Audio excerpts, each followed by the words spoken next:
Bismillahirrahmanirrahim. Assalamualaikum warahmatullahi wabarakatuh. Alhamdulillah kita bisa berkumpul dalam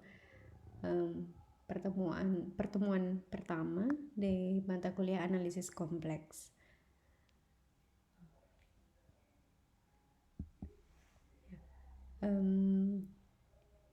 Sebelumnya mungkin kalian sudah mempelajari sistem bilangan, yang mana sistem bilangan terbesar yang pernah dipelajari adalah sistem bilangan real. Tapi bilangan real sendiri ternyata masih belum memuat beberapa karakter dari bilangan tertentu.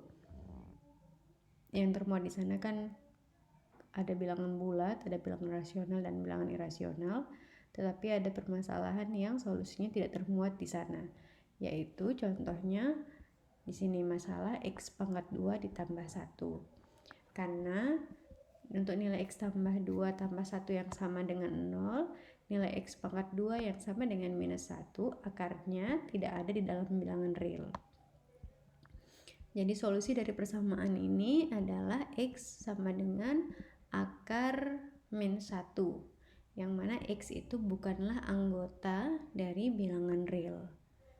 Atau dengan kata lain, tidak ada satupun bilangan real yang apabila kita kuadratkan nanti hasilnya akan sama dengan min 1. Ya. Ini juga kita merujuk pada persamaan kuadrat ax pangkat 2 tambah bx tambah c sama dengan 0, dengan a tidak sama dengan 0. Persamaan kuadrat ini tidak memiliki solusi apabila d yang sama dengan b pangkat 2 min 4ac kurang dari 1. Ini intinya akar dari bilangan negatif itu tidak tercover di bilangan real. Nah, kemudian Leibniz itu memperkenalkan istilah I yang sama dengan akar min 1. Atau dengan kata lain, kalau I ini nanti dikuadratkan, hasilnya akan sama dengan min 1. Contoh, akar min 4. Ini bisa kita uraikan menjadi akar 4 dikali min 1. Atau sama dengan akar 4 dikali akar min 1 sama dengan plus minus 2i. Karena I tadi sama dengan akar min 1. Kemudian akar min 25 bisa kita tuliskan menjadi sama dengan akar 25 dikali min 1 atau sama dengan akar 25 dikali akar min 1 sama dengan plus minus 5i. Nah, bilangan I ini disebut sebagai bilangan imajiner. 2i 5i ini juga disebut sebagai bilangan imajiner. Nah, oleh karena tadi real tidak memuat bilangan yang karakternya seperti akar min bilangan tertentu atau akar imajiner, maka dibutuhkan suatu sistem bilangan baru yang lebih kompleks dan lengkap. Dan namanya adalah bilangan kompleks. Bilangan baru ini kita perluas, dari bilangan real diperluas lagi karena harus memuat akar dari suatu bilangan negatif. Harus memuat akar dari suatu bilangan negatif. Bilangan kompleks dinotasikan dengan huruf C. Nah, bilangan kompleks bentuk umumnya adalah A tambah BI, di mana bilangan kompleks itu biasanya dinotasikan dengan huruf Z, ya, dinotasikan dengan huruf Z, yang mana Z ini nilainya sama dengan A ditambah BI, dengan A adalah kita sebut sebagai bagian real dan BI kita sebut sebagai bagian imajiner. A, B itu ada elemen real. A dan B adalah bilangan real. Dan I itu nilainya sama dengan akar min 1. Bagian real atau A itu kita sebut juga sama dengan REZ atau RZ. Bagian imajiner atau B tadi kita sebut sebagai IMZ, imajiner, atau sama dengan IZ.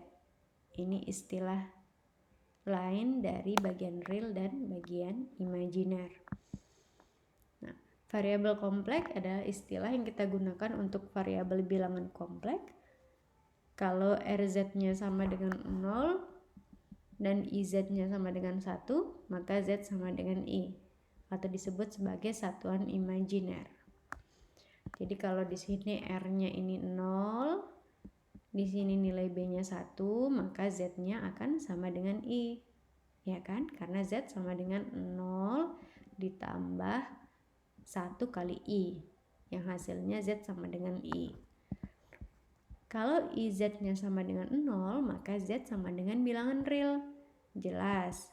Kalau misalkan Z sama dengan A ditambah B-nya ini diganti 0, maka nilai di bagian imajiner ini akan 0, sehingga nilai Z akan sama dengan nilai A atau sama dengan bilangan real. Sistem bilangan kompleks juga ditulis sebagai pasangan terurut bilangan nyata atau dituliskan dalam A, B dalam tanda kurung.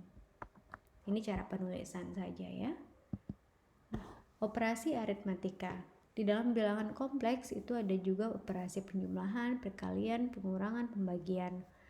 Nah, misalkan di sini definisinya ya. Misalkan A, B elemen bilangan kompleks. Dengan A sama dengan X tambah YI dan B sama dengan U tambah VI. Maka ini untuk penjumlahan dan pengurangan. A tambah B sama dengan, kita ganti dengan nilai yang ada di sini, X tambah YI ditambah U tambah VI, atau X tambah YI dikurangi U tambah VI. Nah, kemudian nilai-nilai yang bersesuaian kita gabungkan. Nanti X tambah U ini digabung, kemudian yang memiliki I juga digabungkan. Jadi X tambah X plus minus U ditambah Y plus minus VI. Untuk operasi perkalian juga sama, A kali B sama dengan, ini diganti A-nya, diganti B-nya berapa, kemudian dibuka kurungnya menghasilkan XU ditambah XVI. Jadi sini dikalikannya XU dikali XVI, kemudian YIU ini dikali dengan yang ini juga, YI dikali U ditambah YI dikali VI. Hasilnya yang ini. Nanti ini dituliskan lagi di sini karena I kuadrat itu sama dengan min 1, maka di sini kita ganti, kemudian kita gabungkan yang memiliki I dengan memiliki I, tidak memiliki I dengan memiliki I, hingga hasilnya seperti ini. Nah, operasi pembagian juga kurang lebih sama. Jadi A per B, langkah-langkahnya kurang lebih sama ya. A per B di sini diganti A-nya berapa, B-nya berapa sesuai definisi. Kemudian A per B ini dikalikan dengan sekawannya, bentuk sekawannya yaitu U minus V per VI per U minus VI. Nanti diperoleh hasil ini karena U plus VI dikali U minus VI itu sama dengan U kuadrat tambah V kuadrat kalau dijabarkan. Kemudian bentuk yang di atas ini kalau dijabarkan hasilnya seperti yang di sini, dan akhirnya diperoleh seperti ini mengikuti kita pisahkan yang bagian imajiner sama di bagian realnya. Ya, coba dipahami langkahnya ya. Nah, operasi aritmatika untuk unsur kebalikan dan satuan. Kalau untuk unsur kebalikan dan satuan, misalkan A ada merupakan elemen dari bilangan kompleks dengan A sama dengan X tambah YI, maka terdapat satu dan hanya satu bilangan kompleks min A, sedemikian sehingga kalau A dijumlahkan dengan min A itu sama dengan 0. Ini disebut kebalikan ya, kebalikan untuk A pada operasi penjumlahan. Dalam hal ini min A disebut negatif A dengan bentuk min A sama dengan min dari X tambah YI atau sama dengan min X minus YI. Bilangan 0 ini disebut sebagai unsur satuan atas bilangan kompleks pada operasi penjumlahan. Unsur satuan atas bilangan kompleks pada operasi penjumlahan ya.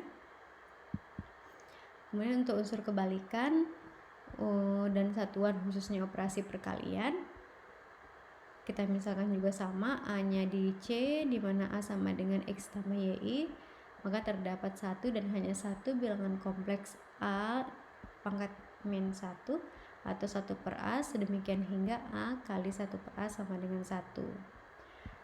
1 per A ini kita sebut kebalikan atau inverse dari A pada operasi perkalian, di mana bentuk 1 per A itu ekuivalen dengan 1 per X tambah YI atau sama dengan X per X pangkat 2 ditambah Y pangkat 2 dikurangi Y per X pangkat 2 tambah Y pangkat 2I.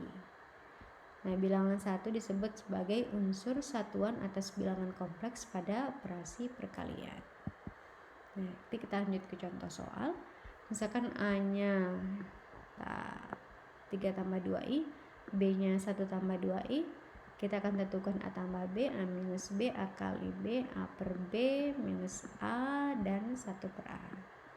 Nah, ini contoh penyelesaiannya. A tambah B, tinggal dijumlahkan saja A tambah B, kemudian kita kumpulkan yang tidak memiliki I dengan yang memiliki I, sampai hasilnya sama dengan 4 tambah 4I.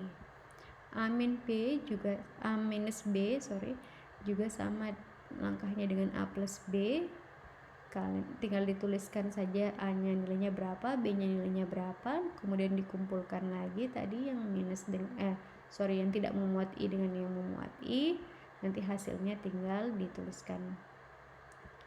A kali B, silahkan mengikuti juga langkah yang ada di sini, bisa kalian perhatikan. A per B juga demikian, minus A juga seperti poin nomor 5, dan untuk 1 per A ikuti yang langkah nomor 6. Nah, coba dipelajari dulu ya, langkah demi langkahnya. Nah, ini adalah latihan buat memperkuat pemahaman kalian mengenai operasi di dalam bilangan real. Ada 3 soal ya, silakan dikerjakan. Nah, untuk pertemuan kali ini penjelasannya hanya sampai di sini saja. Apabila ada pertanyaan bisa langsung dalam grup WhatsApp. Terima kasih atas perhatiannya. Assalamualaikum warahmatullahi wabarakatuh.